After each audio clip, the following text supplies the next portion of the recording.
Let's check out my buddy from Ready to Harvest as he explains Adventism in less than 2 minutes. Let's see. 1843, Baptist minister William Miller said Christ was going to return in that year. When the prophecy failed, the new date was set to 1844. After this too did not materialize, some of the followers of Miller started a movement called Adventism, and from this movement would later come the Seventh-day Adventist Church. Prophetess Ellen G. White was highly influential, and she taught that the 1844 date was not wrong, but that it was the date that Jesus entered the heavenly sanctuary and began a work of investigative judgment, something still taught today. White's many writings are viewed as inspired by God. The church worships and rests on the seventh-day Sabbath. They abstain from meats listed as unclean in the Bible and have...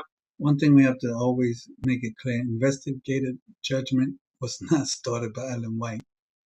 It's in the Bible. It's a title given for a doctrine that's in the Bible. People always say that. We didn't make that up. She didn't make that up. Just gave it a title. Strong health emphasis, leading to some also being vegetarian. Though they were widely Unitarian in the past, today they are Trinitarian. They hold a historicist premillennial. Most Adventists eat all the meats that you can think of. We used to be vegetarian and vegan, and this is why we have the issues we have now as far as with health. It's crazy. View of end times, including that the tribulation is mostly past, that there is a coming time when Sunday worship will be forced on people, which will be the mark of the beast, and that during the millennium Christ will reign from heaven for 1,000 years and the earth will be empty. They also believe that people who die remain unconscious until the resurrection, and that the unsaved will be annihilated, no eternal hell. The church views itself as the remnant church of Bible prophecy, and the denomination appoints ministers to churches and has a Presbyterian-style government structure. Ordinances are immersion baptism of believers and the Lord's Supper with foot washing. Salvation requires faith, and a person must be baptized and keep God's laws, including the Sabbath. Willing neglect of these can cause one to forfeit salvation. The Church of God's Seventh... You missed the most important point. A relationship with Jesus Christ.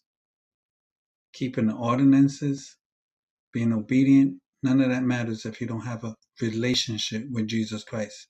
That's what we are misinterpreted or misrepresented. Everything starts and ends with a relationship with Jesus Christ. Today is another Seventh-day Church body that formed from the Adventist movement. Click here to watch the next 2-minute video about them, or for probably the most detailed look into the SDA Church on YouTube, click here. After Baptist minister William Miller predicted the return of Christ in 1843, a date then... I didn't know it was connected to Church of God's 7 days, so we're going to find out right now in the same video. Moved to 1844, which also didn't materialize, some of his followers formed the Adventist movement.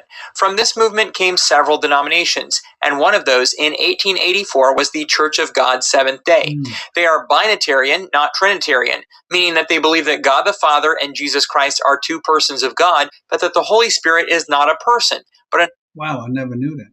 I didn't know that the Church of God, the 7-day Church of God, are binitarian.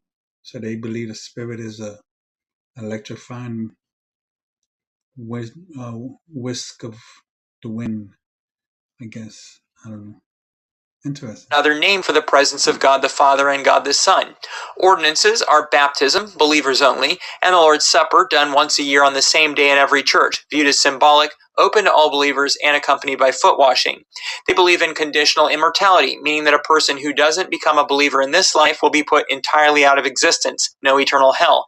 People who are dead and not yet resurrected are also unconscious. Salvation requires a conversion, a time of belief, and a person can apostatize and become unsaved. They are premillennial, but reject the idea of a pre-tribulation rapture. Ministers are only men, and there is no same-sex marriage. Worship, as stated in the name, is on the seventh-day Sabbath, from sundown Friday to sundown Saturday, and it's also a day of rest. The church also teaches that members should not eat the unclean meats identified in the Old Testament of the Bible. Wow, they sound exactly like us except for the Trinity. They avoid participation in war and don't celebrate Christmas or Easter. They also believe that Jesus... I spoke too soon. 7 Adventists go to war. Everybody celebrates Easter and Christmas. Now we're different. besides the binitarian beliefs. Was crucified on a Wednesday. Unlike the Seventh-day Adventist Church, they hold no special place for Ellen G. White or the year 1844. The Church of God Seventh Day is... Oh, so they don't acknowledge 1844 and Ellen White means nothing to them. Huh. Look at that. Church of God, Church of God, Church of God. Wow. just one of many denominations and movements that use the name Church of God. A totally unrelated group that also uses this name is the Church of God movement. Click here to learn about them, or for a more detailed dive into the Church of God Seventh Day, click here. Wow. Interesting. I didn't know we shared that history. All right, God bless you. Be with you. Take care.